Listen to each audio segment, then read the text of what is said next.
Pushpa 2 movie release అయ్యి unanimous block buster అయింది.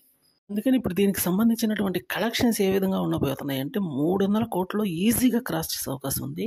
అలాగని కాకపోతే 250 కోట్ల నుంచి 270 కోట్ల మధ్యలో రాబట్టే అవకాశం ఉందని ఇండియా టుడే చెప్పడం జరిగింది. అంటే వాళ్ళు మోస్ట్ ట్రస్టబుల్ న్యూస్ చెప్తారన్న విషయం మనకు తెలియదు కాదు. సో కాబట్టి అట్లీస్ట్ 270 కోట్లు రాబట్టే అవకాశం గట్టిగానే ఉంది. ఇది ఇండియాలో ఫస్ట్ డే హైయెస్ట్ కలెక్షన్ అయితే కాబోతుంది. ఇది ఒక పెద్ద సంచలన రికార్డు కాబోతుందని చెప్పాలి. ఇంకొక అరుదైన రికార్డు ఏంటంటే 12,500 థియేటర్స్లో ఈ మూవీ ఒకేసారి రిలీజ్ అవ్వటం. మరో రికార్డు ఏంటంటే మొదటి రోజే 55,000 షోలు పడటం.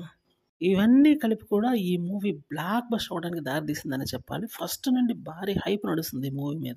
దానికి తగ్గ విధంగానే ఈ మూవీ తిరుగులేని బ్లాక్ బస్టర్ అయింది. నార్త్లో పీక్ స్టేజ్కి వెళ్ళిపోయిందని చెప్పాలి. తెలుగులో ఏదో ఒకళ్ళిద్దరు అభ్యంతరాలు చెప్పినప్పటికీ కొన్ని సీన్స్ దగ్గర నార్త్లో మాత్రం పీక్ స్టేజ్కి వెళ్ళిపోయింది. కలెక్షన్ల ప్రభంజనం నార్త్ నుంచి చాలా ఎక్కువగా ఉంటుందని చెప్పడంలో ఎటువంటి సందేహం లేదు. బాలీవుడ్ హీరోలు సైతం ఈ మూవీతో కంపేర్ చేస్తే వెనకబడ్డారనే చెప్పాల్సి ఉంటుంది. మోస్ట్ ఆఫ్ ద ఆడియన్స్ అదే చెప్పుకొచ్చారు. మొదటి రోజు అట్లీస్ట్ 270 కోట్లు రాబట్టే అవకాశం గట్టిగా ఉంది.